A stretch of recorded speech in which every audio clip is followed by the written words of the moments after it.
Movie की शुरुआत में हमें समुद्री लुटेरों की एक शहर दिखाया जाता है और यहाँ का जो सबसे बड़ा लुटेरा था उसे आज गिरफ्तार कर लिया गया था और समुद्री सेना का जो सेनापति था वह उसे आज सजा देने वाला था। फिर से सभी लोगों के सामने लाया जाता है ताकि इसकी मौत देखकर सबके दिल में डर बैठ जाए और आज के बाद कोई भी लुटेरा ना बने और इस दुनिया के सभी लुटेरों का खात्मा हो जाए। असल में ये लुटेरा आज तक का सबसे बड़ा खतरनाक लुटेरा था, क्योंकि उसने अपनी पूरी जिंदगी में बहुत सारा खजाना चोरी करके किसी अनजान जगह पर छुपा लिया था और अब वह लुटेरा सभी लोगों को बताता है कि मैंने समुद्र में बहुत सारा खजाना छुपा कर रखा है, इसीलिए आप लोग समुद्र में जाएं और मेरा खजाना ढूंढ कर दिखाएं। अब ये सुनकर सभी लोग इतने खुश हो जाते हैं कि वह उसके लिए नारे लगाने लगते हैं, क्योंकि लोगों के अंदर खजाना ढूंढने का जज्बा पैदा हो गया था। अब ये देखकर समुद्री सेना का सेनापति उस लुटेरे को तुरंत मारने के लिए कहते हैं। तभी दो सिपाही उसके अंदर भाला घुसा देते हैं, जिससे वहीं पर उसकी मौत हो जाती है और अब सभी लोग वहां से जाने लगते हैं उस खजाने को ढूंढने के लिए और इस तरह वहां के सभी लोग लुटेरे बन जाते हैं। तब ये देखकर सेनापति को बहुत गुस्सा आता है, क्योंकि वह चाहता था कि दुनिया के सभी लुटेरों का खात्मा हो जाए, लेकिन इस लुटेरे के मरने के बाद तो यहाँ के सभी लोग लुटेरे बन गए थे। उसके बाद हमें 22 साल बाद का सीन दिखाया जाता है और समुंदर के बीचों बीच एक नाव में हम एक लड़के को देखते हैं जिसका नाम लूफी होता है और लूफी भी उस लुटेरे के खजाने को ही ढूंढने जा रहा था, क्योंकि वह समुंदर का सबसे बड़ा लुटेरा बनना चाहता है और वह अपने सफर में काफी आगे आ चुका है। लेकिन जिस नाव में वह जा रहा था उस नाव में अब पानी आना शुरू हो गया था, क्योंकि उस नाव में छेद हो गया था और अब वह डूबने से पहले जल्दी से एक ड्रम में जाकर छुप जाता है। फिर उसका नाव डूब जाता है और जिस ड्रम में वह था वह ड्रम समुंदर में तैरने लगता है। फिर उसका ड्रम तैरते तैरते दो जहाजों के बीच पहुंच जाता है, जिन दोनों जहाजों के आपस में लड़ाई हो रही थी और उस बड़े जहाज की कैप्टन एक औरत थी जिसको पकड़ने के लिए समुद्री सेनाओं ने बहुत सारा इनाम रखा हुआ था।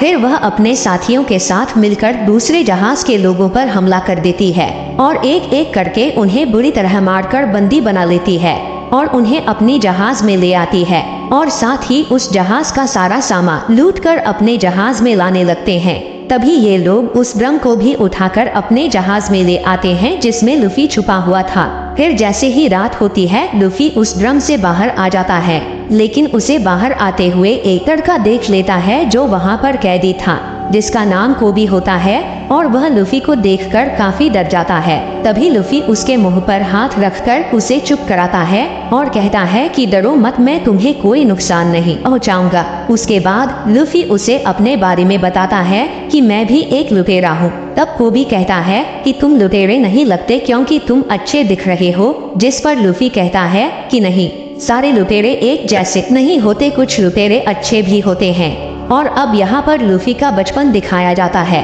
तभी हमें पता चलता है कि उसे बचपन से ही लुटेरे बनने का बहुत शौक था और लूफी का एक फेवरेट लुटेरा भी था जिसको वह अपना हीरो मानता था और उसका नाम शैंक्स था।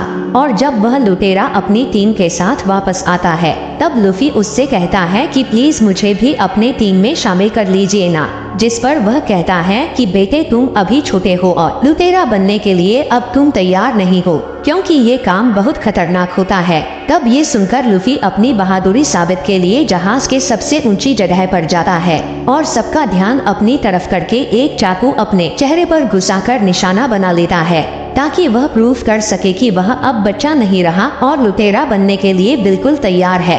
उसके बाद कहानी फिर से प्रेजेंट में आती है और हम देखते हैं कि लूफी ये सारी बातें कोबी को बता रहा था।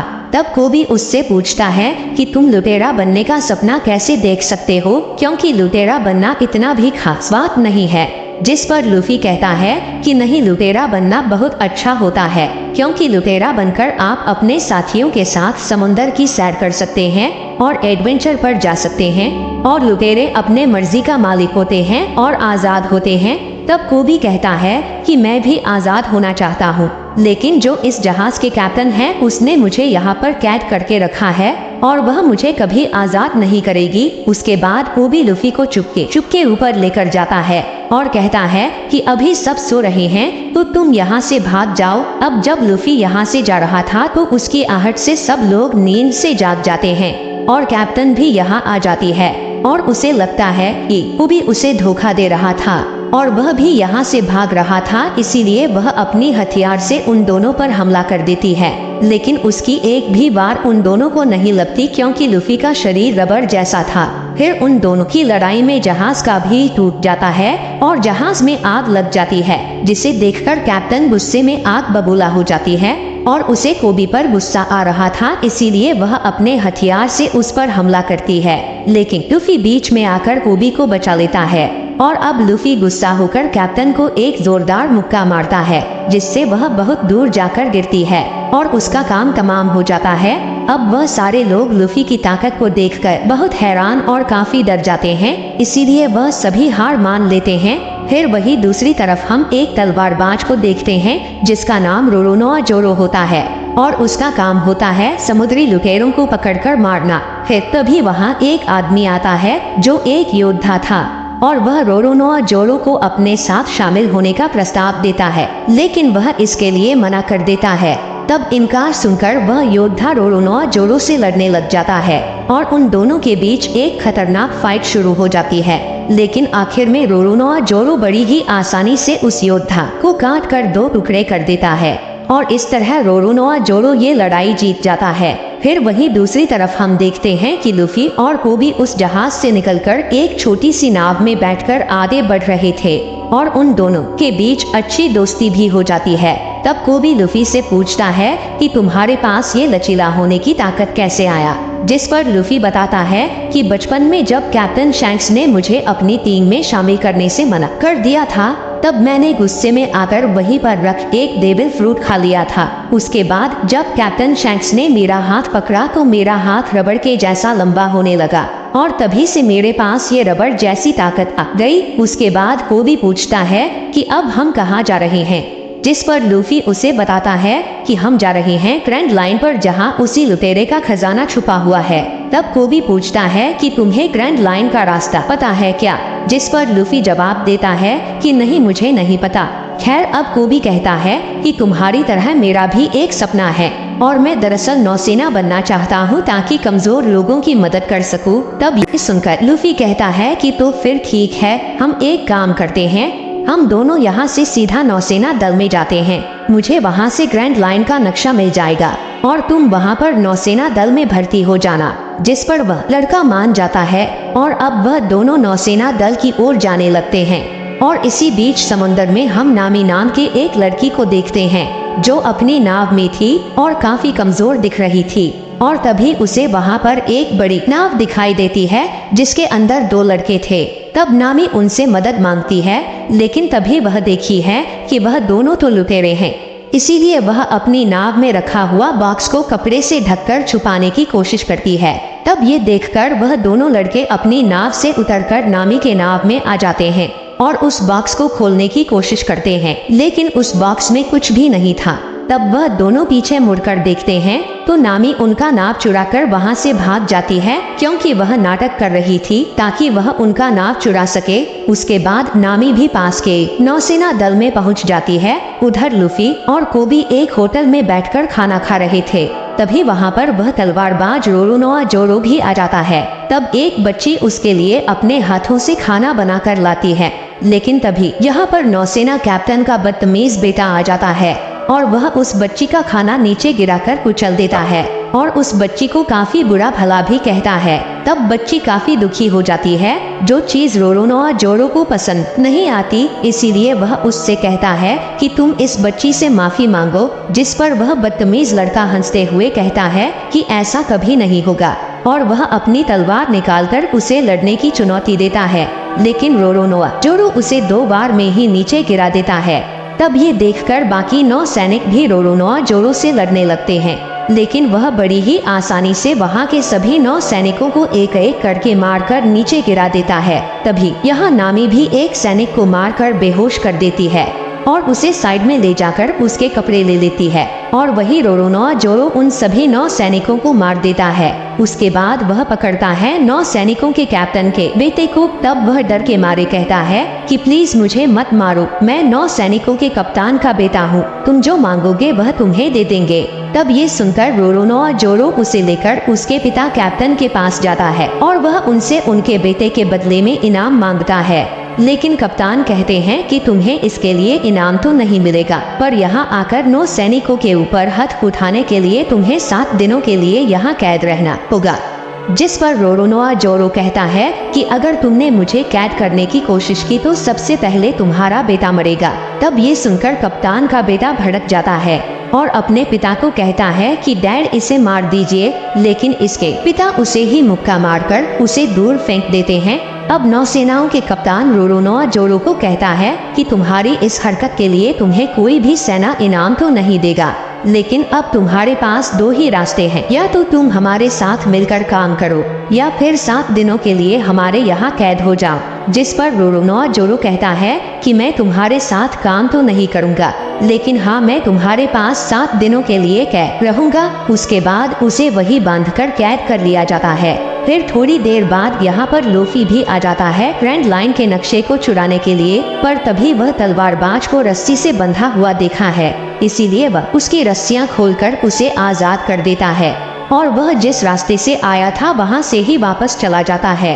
फिर दूसरी तरफ नामी उसी सैनिक की यूनिफॉर्म पहनकर बेस के अंदर घुस जाती है और वह भी ग्रैंड लाइन का नक्शा ही चुराने के लिए यहाँ पर आई थी। लेकिन जब वह नक्शा ढूंढ रही थी तभी 2 सैनिक उसे देख लेते हैं और उसे पहचान लेते हैं कि वह कोई सैनिक नहीं है, इसीलिए वह दोनों सैनिक उस पर हमला कर देते हैं। लेकिन वह भी जल्दी से आगे बढ़कर उनसे लड़ने लगती है और उन दोनों को बड़ी ही आसानी से मारकर बेहोश कर देती है। इतनी ही देर में छत तोड़कर लूफी भी यहाँ पर आ जाता है और उन दोनों के बीच बातचीत होने लगती है। तभी उन्हें पता चलता है कि वह दोनों ही ग्रैंड लाइन का नक्शा चुराने के लिए यहाँ पर आए हैं। अब लूफी और नामी नौसेनाओं के कप्तान के ऑफिस में जाने लगते हैं क्योंकि ग्रैंड लाइन का नक्शा वहीं पर ही रखा हुआ है। लेकिन तभी अचानक उनके सामने नौसेनाओं के कप्तान आ जाते हैं।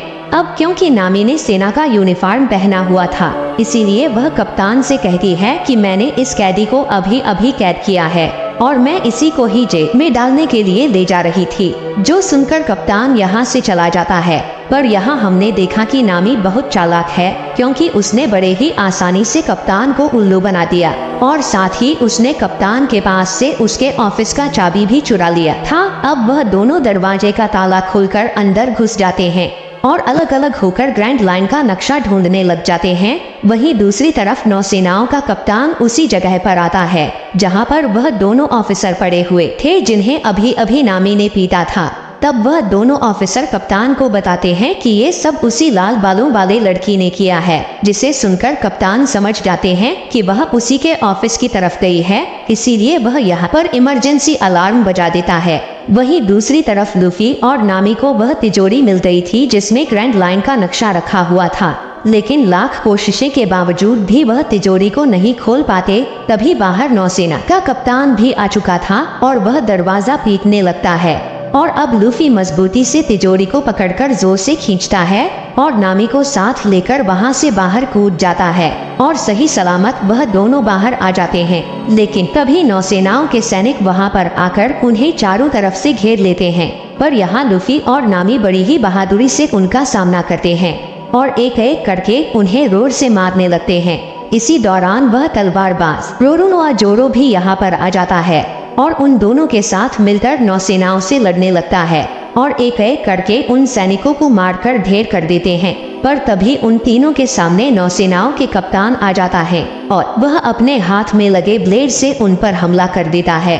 तब लूफी और रोरोनोआ जोरो उसका मुकाबला करते हैं, लेकिन नौसेनाओं का कप्तान बहुत ताकतवर था और वह उन पर भारी पड़ रहा था, इसीलिए रोरोनोआ जोरो अपनी तीसरी तलवार निकालकर अपने मुंह में रखता है और फिर एक जोरदार वार करता है जिससे वह नीचे गिर जाता है। तभी लूफी भी अपना पैर लंबा करके उसके मुंह पर एक जोरदार लात मारता है जिससे वह दूर जाकर गिरता है और उसका काम तमाम हो जाता है और आखिरकार वह ये लड़ाई जीत जाते हैं। फिर रोरोनोआ जोरो तिजोरी को उठाकर लूफी के नाव तक ले जाता है, लेकिन इससे पहले कि वह यहाँ से जा पाते तभी कप्तान का बेटा बंदूक लेकर यहाँ पर आ जाता है, पर तभी कोबी उसको जोरदार मुक्का मार के उसे बेहोश कर देता है। तब उसे देखकर लूफी काफी खुश हो जाता है और वह उसे भी अपने साथ जाने के लिए कहता है। जिस पर कोबी कहता है कि नहीं तुम जाओ, मैं यहीं पर रुकूंगा। अपना सपना पूरा करने के लिए मैं एक अच्छा नौसैनिक बनूंगा और कमजोरों की हिफाजत करूंगा। तब उसकी बातें सुनकर लूफी काफी खुश होता है। उसके बाद वह नामी और रोरोनोआ जोरो के साथ नाव में बैठकर वहां से निकल जाता है और दूसरी तरफ हम फिर से नौसैनिकों के सेनापति को देखते हैं, जिन्हें पता चलता है कि कोई उनके बेस से ग्रैंड लाइन का नक्शा चुरा कर ले गया है। तब ये सुनकर सेनापति काफी परेशान हो जाते हैं और वह भी उसी बेस में जाने लगते हैं। उसके बाद हमें एक जोकर को दिखाया जाता है, जो कि वह भी एक लुटेरा ही था और उसे भी ग्रैंड लाइन का नक्शा चाहिए था। इसीलिए वह अपने लोगों को लूफी के पीछे भेजता है वह नक्शा लाने के लिए। और इसी के साथ इस मूवी का पहला पार्ट यहीं पर खत्म हो जाता है।